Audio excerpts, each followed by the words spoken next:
Hey, what's up guys? It's Dr. D-Flo and I'm finally back with episode 2 of the large format 3D printer build. In this video, we will assemble and attach all the linear actuators to the frame. The goal is to be able to position the MD PH2 pellet extruder anywhere within the build envelope by the end of the video. Dr. D-Flo.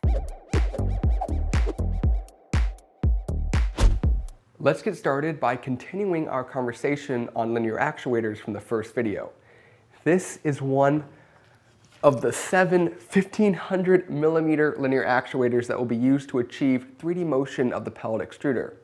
Again, I can't thank OpenBuilds enough for supplying these components and making this build possible. Designing a linear actuator of this length using any other system would astronomically increase the cost of this printer. The price tag right now is sitting at used car territory. Once I finish this build, I will post the total cost, bill of materials, and all the design files on the OpenBuilds forum. With that said, many viewers pointed out in the first video that there was excessive whip on the lead screw, especially at speeds higher than 4,000 millimeters per minute. All screw shafts will sag under their own weight over long travels.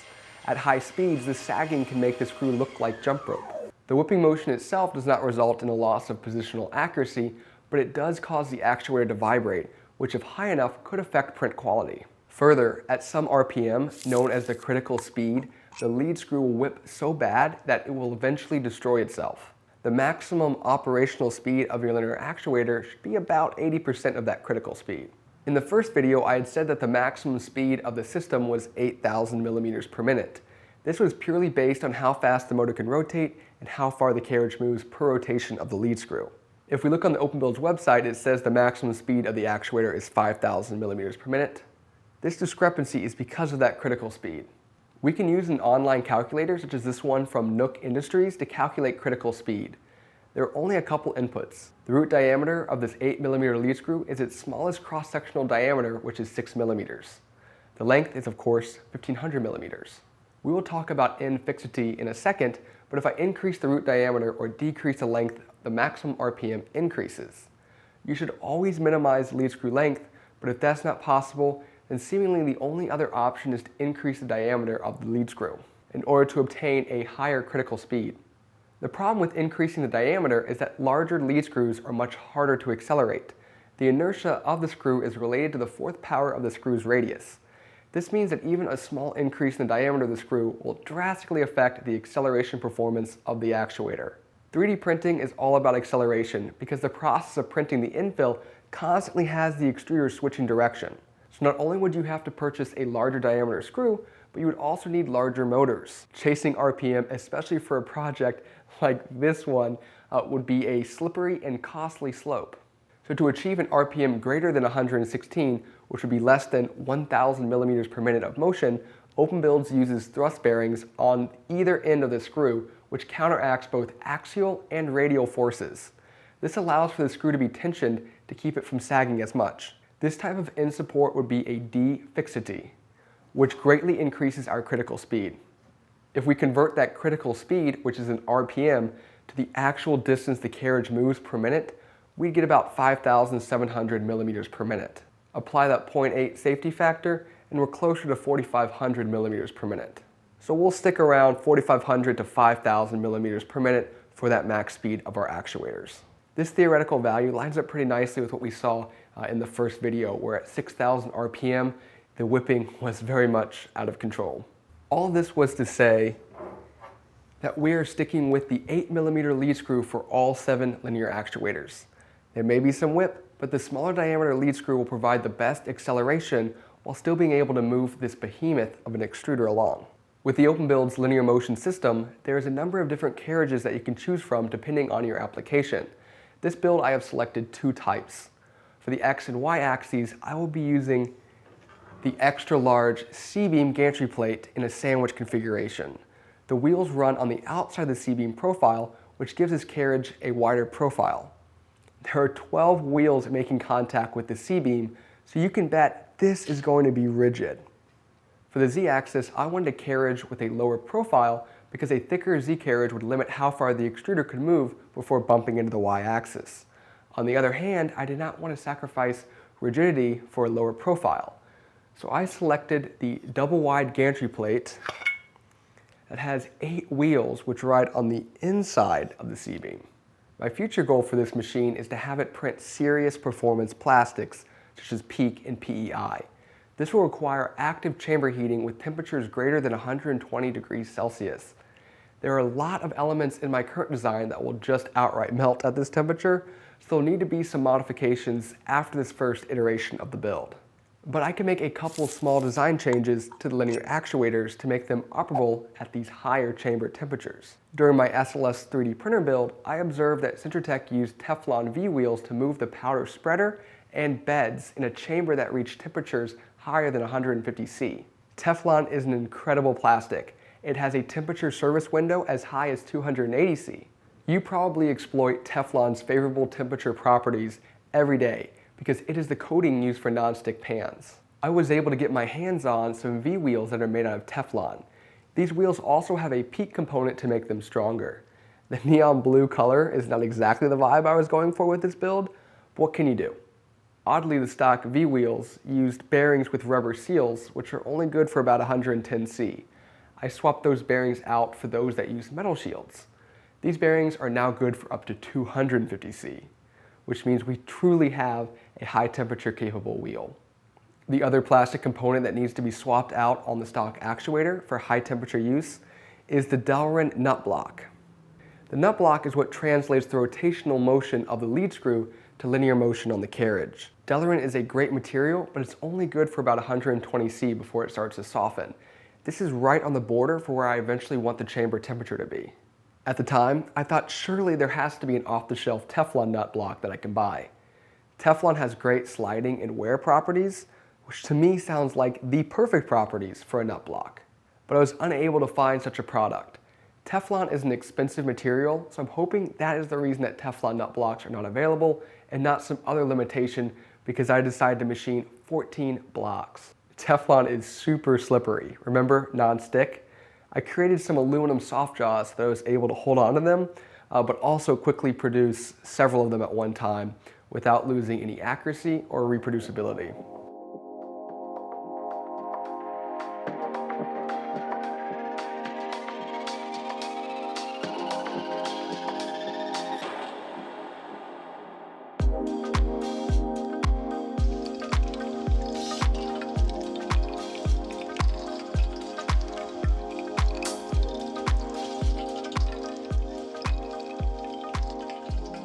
Fortunately, I was able to purchase a trapezoidal tap that matches the 8mm 4-start screw that comes with OpenBuilds actuators.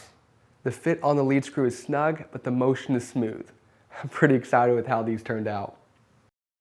So we replaced all the low temperature plastic components with Teflon ones. The last consideration is the motor. Most stepper motors are only good for 80 C. This is a trickier problem that I won't tackle until later, but I believe that I can shield all the motors from the chamber heat except for the extruder servo and the X-axis stepper. Those will need to be water cooled.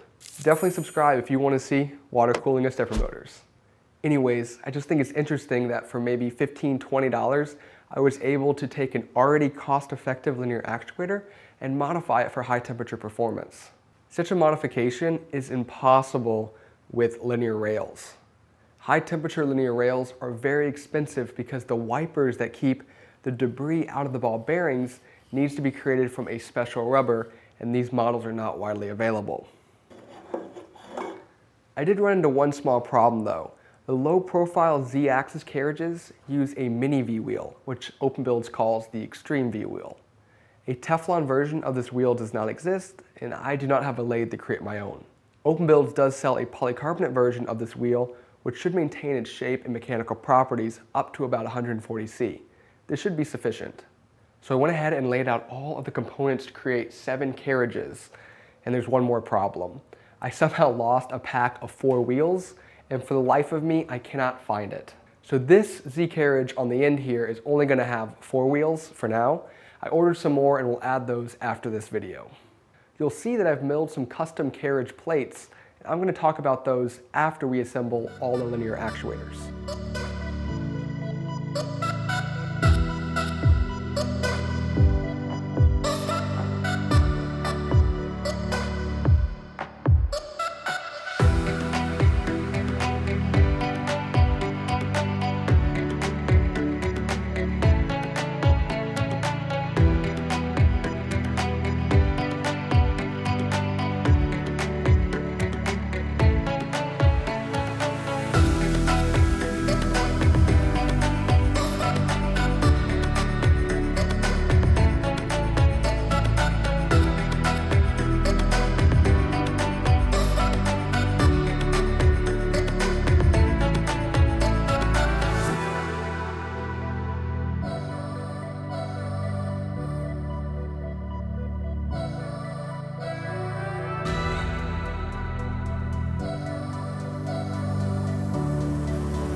With the linear actuators complete, we can attach them to the frame.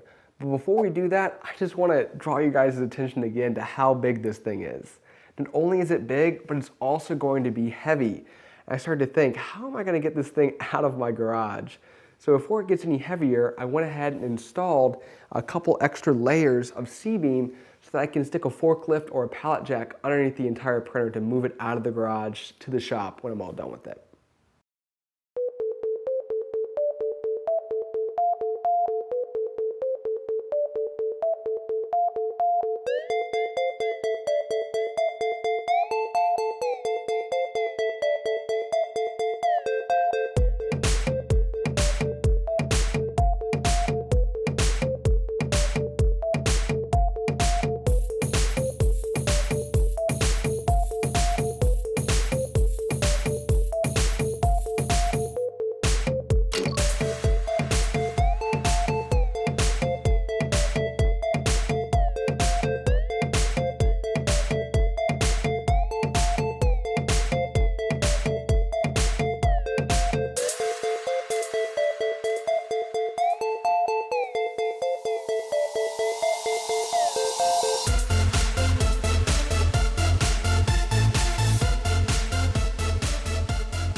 Well, that actually went together pretty easily. I spent quite a bit of time squaring up the frame in the first video, which allowed for the Z actuators to be bolted right into place. The brackets that are securing the Z axes to the frame are called inside-outside brackets.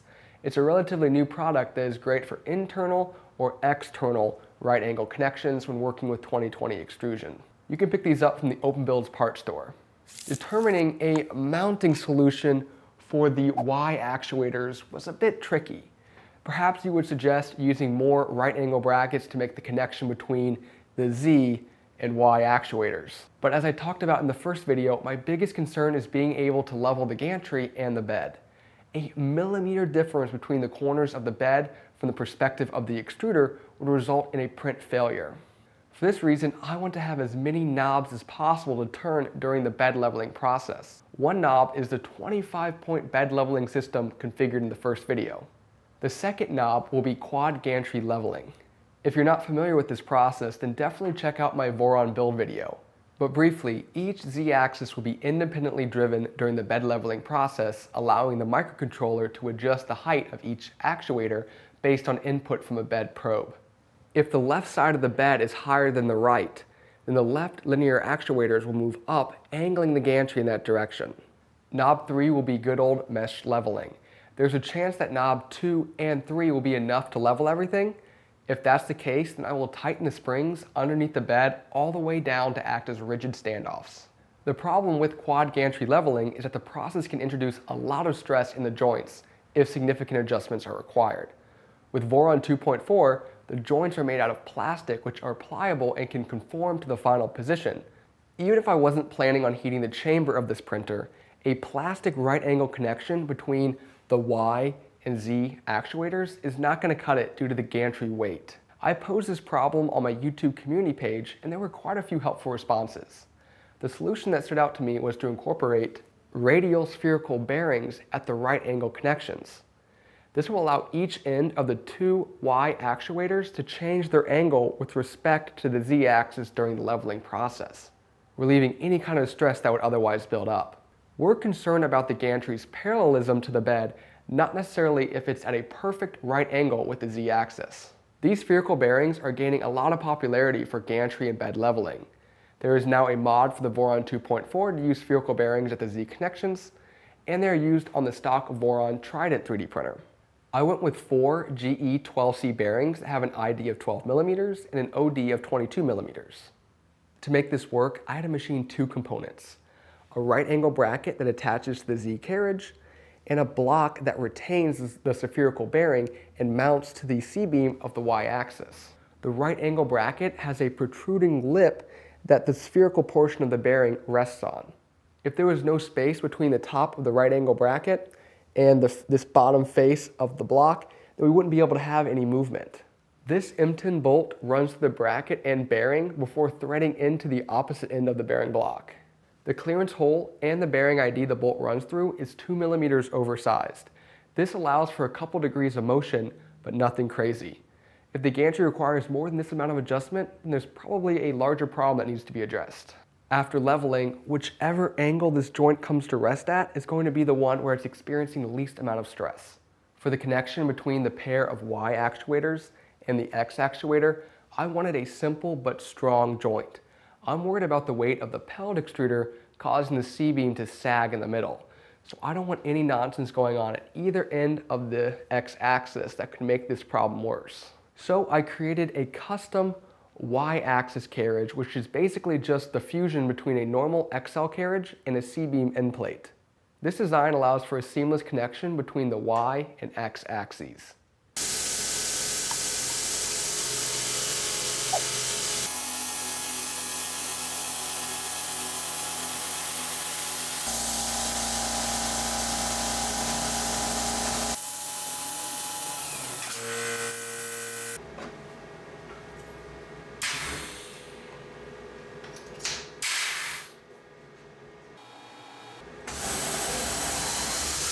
Big shout out to the mill for allowing me to make these custom parts.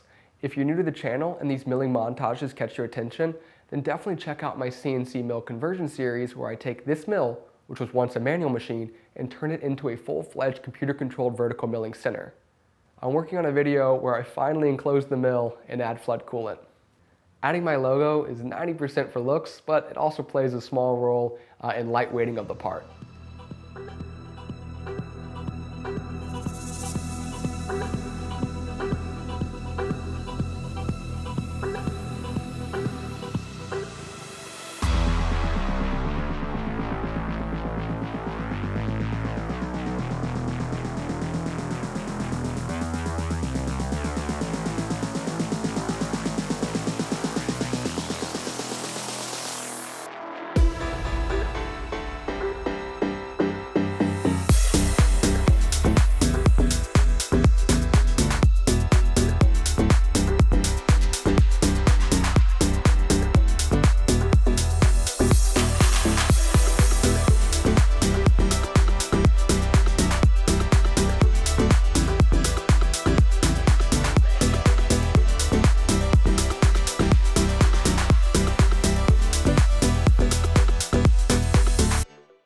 This carriage is 12 millimeters thick. I have drilled and tapped holes around the perimeter for cable management and attaching the limit switch. With the 18-pound extruder installed right in the middle of the unsupported run, it does not look like the X-axis is sagging, which is definitely promising. I'll take some measurements with my indicator when I have the wires hooked up. This is actually a great segue into the wiring montage. Cue the music.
It was definitely a new experience wiring a machine while inside of it. Obviously, space is not a concern, but I still wanted to keep the wire runs as tight and clean as possible. Wires of these lengths love to remind you of entropy. Every time I placed a pair of wires down, they would tangle in ways I wouldn't have thought was possible. Nevertheless, with the help of drag chains, some carefully machined brackets, and a plasma cut runner, I was able to convince the wires to stay out of the way of the linear actuators. The wires are insulated with Teflon, again, great for high temperature applications. The drag chains are injection molded nylon, which is limited to about 80 C operating temperature. So these will need to be swapped out for a metal version once I figure out how large it will need to be to run not only the wires, but also the cooling loops and insulation for the two motors that are going to remain inside of the heated chamber. I'm going to plasma cut the back panel because I need to install that before I attach the bottom of the two vertical drag chains. Once I install the back panel, I will talk about how the other 6 motors are isolated from the chamber.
With the back panel installed, we can talk about protecting the motors from the heat of the chamber.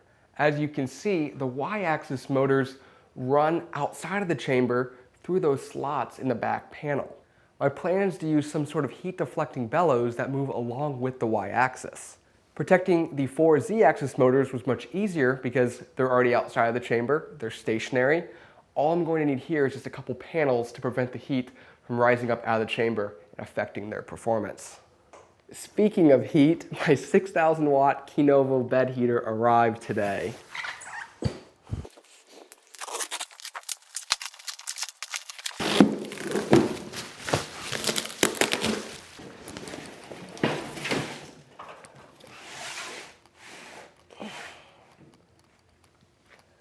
Seeing this bed heater in person is awesome, but I have to say it's making me a little bit concerned about my electricity bill.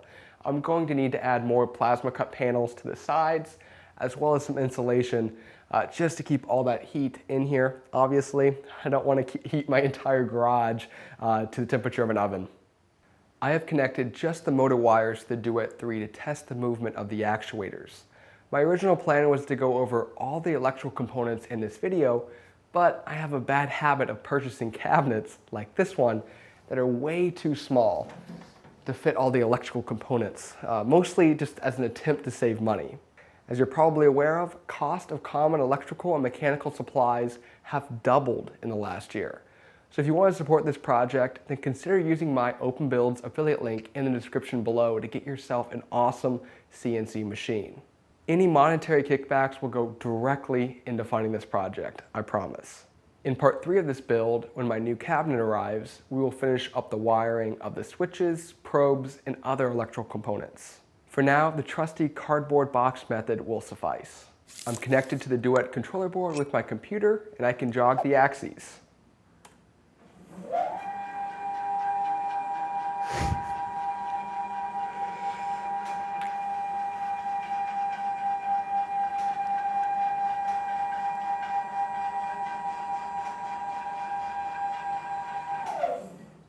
So that was just the XY axes. Let's get the Z axis involved.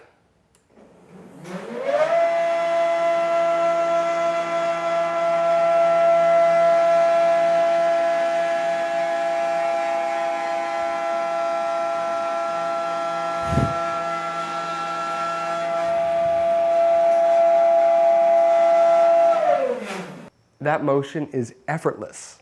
I'm so happy that I splurged for the high torque NEMA 23 motors.